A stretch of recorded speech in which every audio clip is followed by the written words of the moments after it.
اب تو غریبوں کو مل ہی نہیں رہا بیچاروں. اب بات یہ چل رہی تھی وہ پیر صاحب بہت بڑے عالم تھے, بہت بڑے مفتی تھے. جب ان کا انتقال ہوا تو ان کے بھائی نے خواب میں دیکھا وہ پیر صاحب جنت میں ہے, ان کی قبر کو جنت کی کیاری بنا دیا. وہ پیر صاحب کی قبر کو جنت کی کیاری بنا دیا. اللہ اللہ, ان کے بھائی نے خواب میں دیکھا اور پوچھ لیا بتاؤ یہ بتاؤ آپ کو جنت میں کون سی نیکی لے گئی؟ اگر اجازت ہے تو بتاؤ. تھک گئے ہو تم لوگ؟ تھک گیا نہیں تھکے ہو؟ اچھا یہ والی انگلی اٹھاؤ سب. یہ شہادت کے لیے کلمہ شریف پڑھو اور ہو سکتا ہے اسی لیے ذریعے بخشش ہو جائے. سب لوگ انگلی اٹھا, سب اٹھا, علماء بھی اٹھا لیں, ہو سکتا ہے ان کے صدقے میں قبول ہو. بولو لا الہ الا اللہ محمد رسول اللہ صلی اللہ تعالی علیہ وسلم. سب لوگ اپنی اپنی پیشانی کر دیں. اچھا بھائی میوات لوگوں تمہاری پیشانی یہ ہے؟ ہر پیشانی یہ ہے کیا؟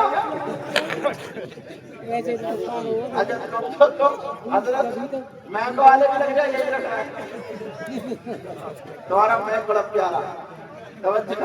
تمہاری پیشانی یہ ہے کیا؟ تو یہاں کیوں رکھ رہے ہو؟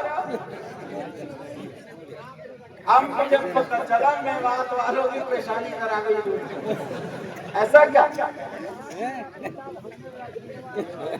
نہ تم میرا میں کہہ تو کچھ رہا ہوں, میں تمہیں کہہ رہا ہوں میں تمہیں, اور سب سمجھدار ہو. میں نے سوچا تھا پکڑے نہیں جاؤ گے. سب سمجھدار ہو, سب سمجھدار ہو, اور سب کو زور سے کہہ رہا ہوں, آواز دے میں چیخ چیخ کے کہہ رہا ہوں ماتھے پیشانی پر رکھو, پیشانی پر, مگر ایک نے بھی میری نہیں سنی. ایک آگے تو کہتے بھائی انہوں نے بھی نہیں سنی, انہوں نے بھی نہیں سنی. کیوں؟ کیوں؟ اس لیے تم وہی کر رہے ہو جو مجھے کرتا ہوا دیکھ رہا ہوں. یہی تو ہے نا. اگر میں یہاں رکھتا تو تم یہی رکھتے, میں یہاں رکھتا تو تم یہی رکھتے, میں یہاں رکھتا تو یہی رکھتے, میں نے یہاں رکھا تو تم نے. اس کا مطلب کیا ہوا؟ میں کہہ کچھ اور رہا ہوں, کر کچھ اور رہا ہوں. میرا بھی عمل صحیح نہیں. اگر صحیح ہوتا تو یہی رکھتا. تو اس سے پتہ چلا اگر تم خود نمازیں نہیں پڑھو گے اور تم اپنے بچوں سے کہو بیٹا نماز پڑھو, نماز پڑھے گا بھائی؟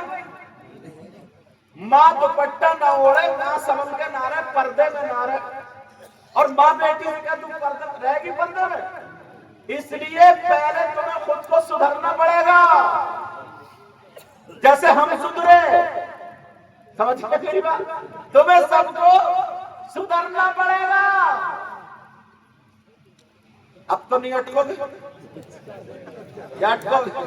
تھوڑا میں نے بڑی مشکل سے بلایا, 12 بجے بعد بٹھا لے ہی تو تم نے.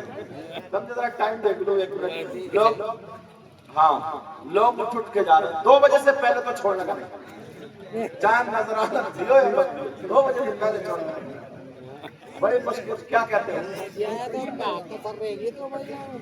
کچھ لوگ کہہ رہے ہوں یار بڑے برے پھنسے, لیکن پھنسے نہیں ہو. تم بھی میواتی ہو, تم بھی پھانس نکال دیتے ہو. بولو اجازت پیر صاحب کی جان دینا, کیونکہ یہ لوگ نا زبان سے دعائیں کم دیتے, دل سے دعائیں زیادہ دیتے. ایسے لوگوں سے دعائیں کرائی نہیں جاتی, دعائیں دی جاتی. اب ان سے پوچھا, ذرا توجہ دھیان دو, ہماری تھوڑی تھکاوٹ اتری, بیچ بیچ مجھے انجیکشن لگانا پڑ رہا ہے. کیا کروں, 12 بجے کے بعد انرجی کے ایک انجیکشن لگانا پڑتا ہے. کلمہ شریف پڑھو سب لوگ, لا الہ الا اللہ محمد رسول اللہ صلی اللہ علیہ وسلم. ایک شعر پڑھتا ہوں, نہ کوئی عمل ہے سنانے کے قابل. نہیں بولو نہ تم تو بیٹھے رہو.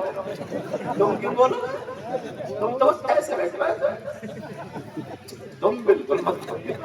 ہم نعرہ لگائیں گے، ہم ہی شعر پڑھیں گے، ہم ہی سبحان اللہ سب بریانی کہیے تم اور خالی بیٹھ جاؤ.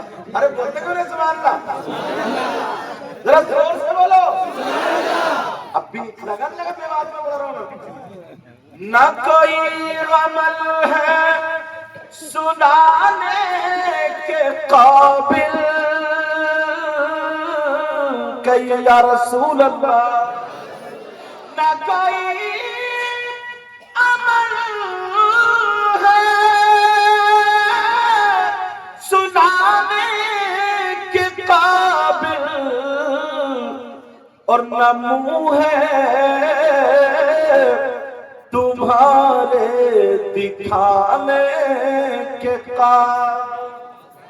کرم رکھ لاج سجدوں کی مرزا. اس شعر میں یہ دیکھوں تم میں سے نعرہ کس کے یاد ہے. دیکھو نعرہ کون لگایا، اور انشاءاللہ جب نعرہ لگے گا اس کے لیے میں بھی دعا کروں گا، پیر صاحب بھی دعا کریں گے. دیکھتا ہوں تم میں سے نعرہ کس کے یاد ہے.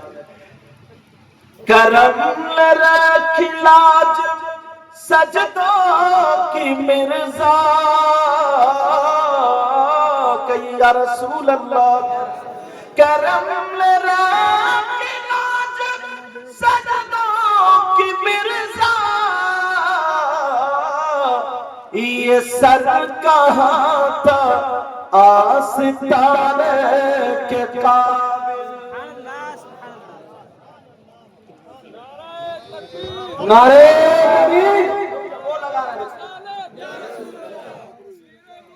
زندہ باد. اللہ تعالیٰ ان کو سلامت رکھے. انہوں نے بھی اس قولی ماری ہے.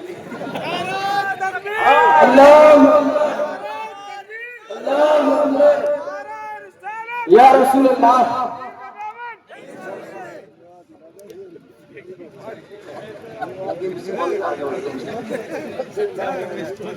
توجہ رکھو. اللہ تعالیٰ آپ کو اتنا دے میرے مولا پروردگار اس بستی میں بہاریں عطا فرمائے. جو جہاں سے مہمان حضرات آئے اے اللہ ان سب کے گھروں میں برکتیں عطا فرما.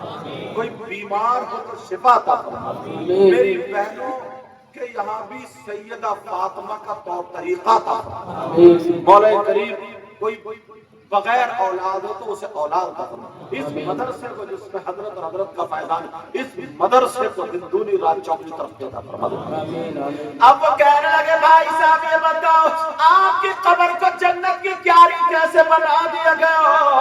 آپ نے کون سی نیکی کی ہے، کون سا ایسا کام کیا ہے؟ جب اتنا کہا تو انہوں نے کہا بھائی، انہوں نے کہا مجھے ویسے تو پتہ نہیں ہے، حالانکہ تہجد گزار تھے، نماز پڑھا کرتے تھے، قرآن کی تلاوت کیا کرتے تھے. اب ذرا ان کا جواب سنو. وہ کہنے لگے بھائی ذرا سنو. ایک مرتبہ فجر کی نماز پڑھنے کے بعد میں نے جب میں گھر میں آیا تو میں نے سوچا چلو حدیث شریف لکھ لوں. میں حدیث شریف لکھنے کے لیے بیٹھا. میں نے کاغذ لے لیا، میں نے قلم لے لیا، میں نے روشنائی کی دوات لے لی اور وہاں پر رکھ دی.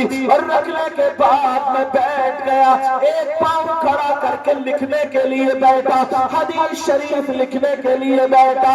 یہ اللہ والے پیر صاحب کہہ رہے ہیں میں حدیث شریف لکھنے کے لیے بیٹھا. میں نے کیسے ہی قلم دعوات میں ڈالا، اس شیشی میں ڈالا، روشنائی میں لگایا، اور جب قلم باہر نکالا تو میرے قلم کی نوک پر ایک مکھی آ کر کے بیٹھ گئی. وہ مکھی روشنائی پینے لگی، وہ مکھی روشنائی پینے پینے لگی. میں نے سوچا کہ چلو اس کو جھٹکا ماروں، مکھی کو اڑا دوں، مگر دل میں خیال آیا یہ مکھی خود نہیں بنی. اگر اللہ تجھے مکھی بنا دیتا تو تیرا کیا ہوتا؟ یہ اپنا پیٹ بھر رہی ہے، اس کے پیٹ پہ لات مت مارنا، اسے بھوکا اپنے یہاں سے مت اڑانا. او لوگو ذرا اپنے اوپر غور کرو. وہ عالم صاحب پیر صاحب کہنے لگے میں نے سوچا چلو یہاں پر پھونک مار کر کے مکھی کو اڑا دوں، مگر پھر خیال آیا یہ بھی تو اللہ کی مخلوق ہے، اسے پھونکا اپنے یہاں سے نہیں جانے دوں گا. تو عالم صاحب پیر صاحب کہنے لگے میں نے قلم کو روک لیا تاکہ مکھی پیٹ بھر لے. بولے پھر ہلنے لگا. مجھے خطرہ ہوا کہ کہیں مکھی اڑ نہ جائے، بھوکی نہ چلی جائے. میں نے سانسوں کو روک لیا، قلم کو جما لیا. وہ اللہ والے کہتے ہیں تھوڑے سیکنڈ میں وہ مکھی نے اپنا پیٹ بھرا اڑ گئی. اور میری ادا اللہ تعالیٰ کو اتنی پسند آئی، اتنی پسند آئی، اللہ نے میری قبر کو جنت کی کیاری بنا دیا. سبحان اللہ سبحان اللہ. نعرہ تکبیر، نعرہ رسالت، مسلک اعلیٰ حضرت پیر بدر الدین کا نام ہے.